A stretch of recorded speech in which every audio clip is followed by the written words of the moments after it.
If you haven't heard by now, the new Huawei Watch GT3 is now up for pre-order.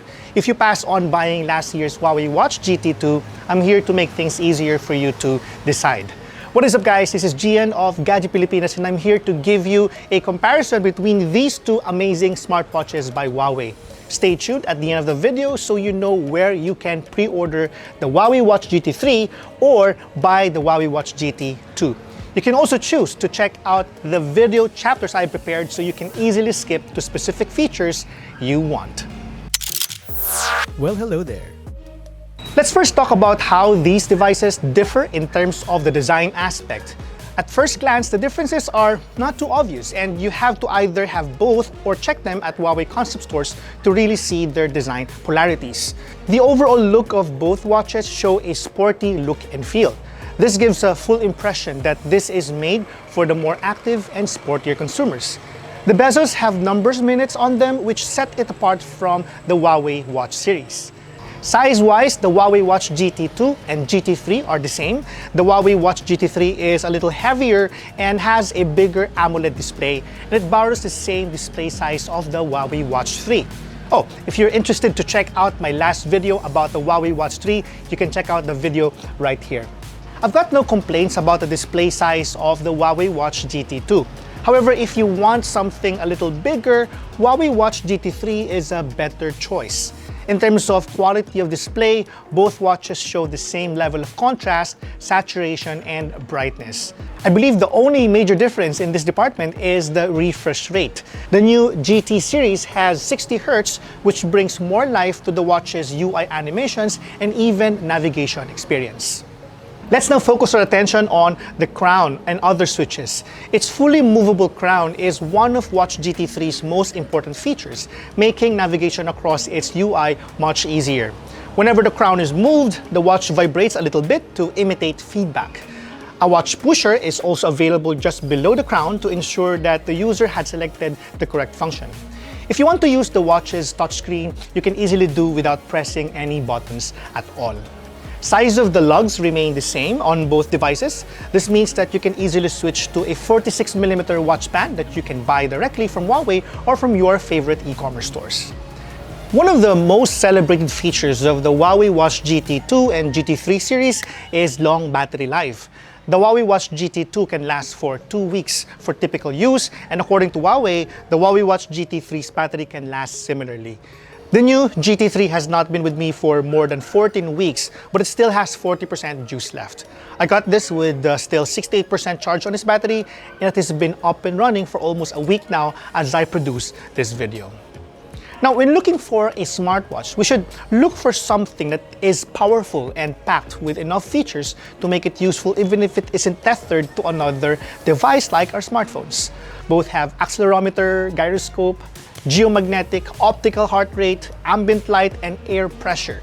This makes the smartwatch much smarter and efficient as a tracking device. If there's one thing that makes the GT3 different from the GT2 is its dual frequency GNSS or Global Navigation Satellite System. This allows the smartwatch to track more accurately by allowing it to connect to a much larger number of satellites.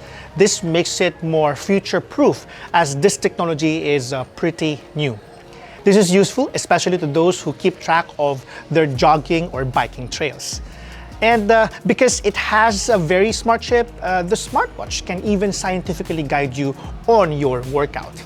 A new running ability measurement developed by Huawei, the Running Ability Index or RAI, analyzes the user's running performance after each training session, making it easy for the GT3 to track their progress and see their progress in real time. This means that the training guidance is based on comprehensive and professional running data such as pace for heart rate, distance, that is RAI, RAI training pressure for the training load, recovery degree for recovery time, etc. Now, speaking of things you can track with this smartwatch, there's quite a lot to talk about.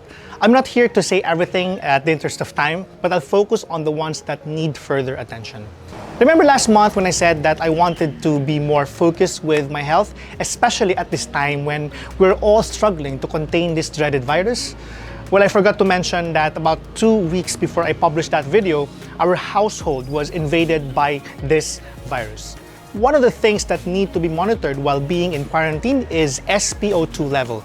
In general, a person with COVID-19 who is monitoring his or her clinical state at home should aim to keep the SpO2 value above 90 to 92%. If the number frequently falls below this threshold, a medical checkup should be performed immediately. The Huawei Watch GT3 can keep track of SpO2 levels in real time, and the same goes with your heart rate and temperature. These are the awesome additions to the GT3, especially if you're coming from the GT2 or even the GT.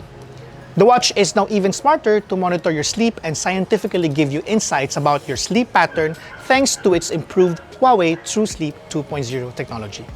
Now, if you're interested to know more about the similarities and differences between the Huawei Watch GT2 and GT3 that are worth mentioning, here goes. I noticed that the workout modes have increased. The new GT3 now has more than 100 workout modes similar on the Huawei Watch 3.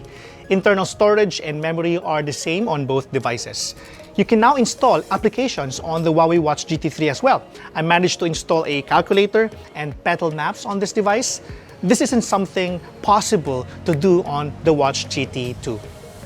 You may now also connect your Huawei FreeBuds and other Bluetooth-enabled headphones on both devices, which is definitely a good thing, especially if you fancy loading the watch's 4 gig storage with your favorite music tracks. Now, when connected to your smartphone, both smartwatches can be used to take calls.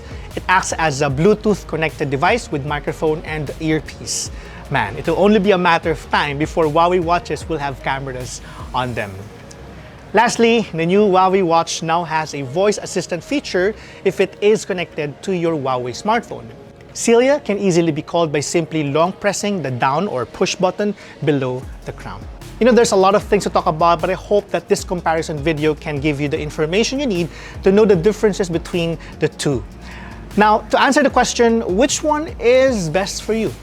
The Huawei Watch GT3 is the latest in series, and I would definitely recommend that over the Huawei Watch GT2.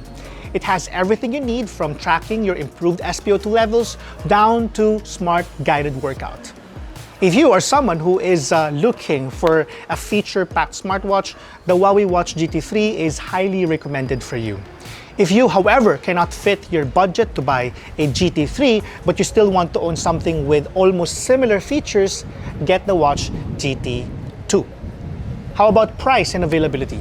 The new Huawei Watch GT3 is now available for $12,999, while the Huawei Watch GT2 is $5,999.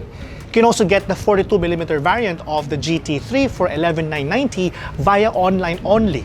You can pre-order the 42mm for a reduced price of $8,999 until December 9, 2021.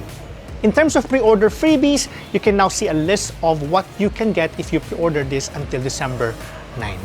If you want to buy one, you can check out Huawei's official online store, e-commerce partners, and concept stores nationwide. That's it for our video today. This has been Gian of Gadget Pilipinas, and I'll catch you on the next one.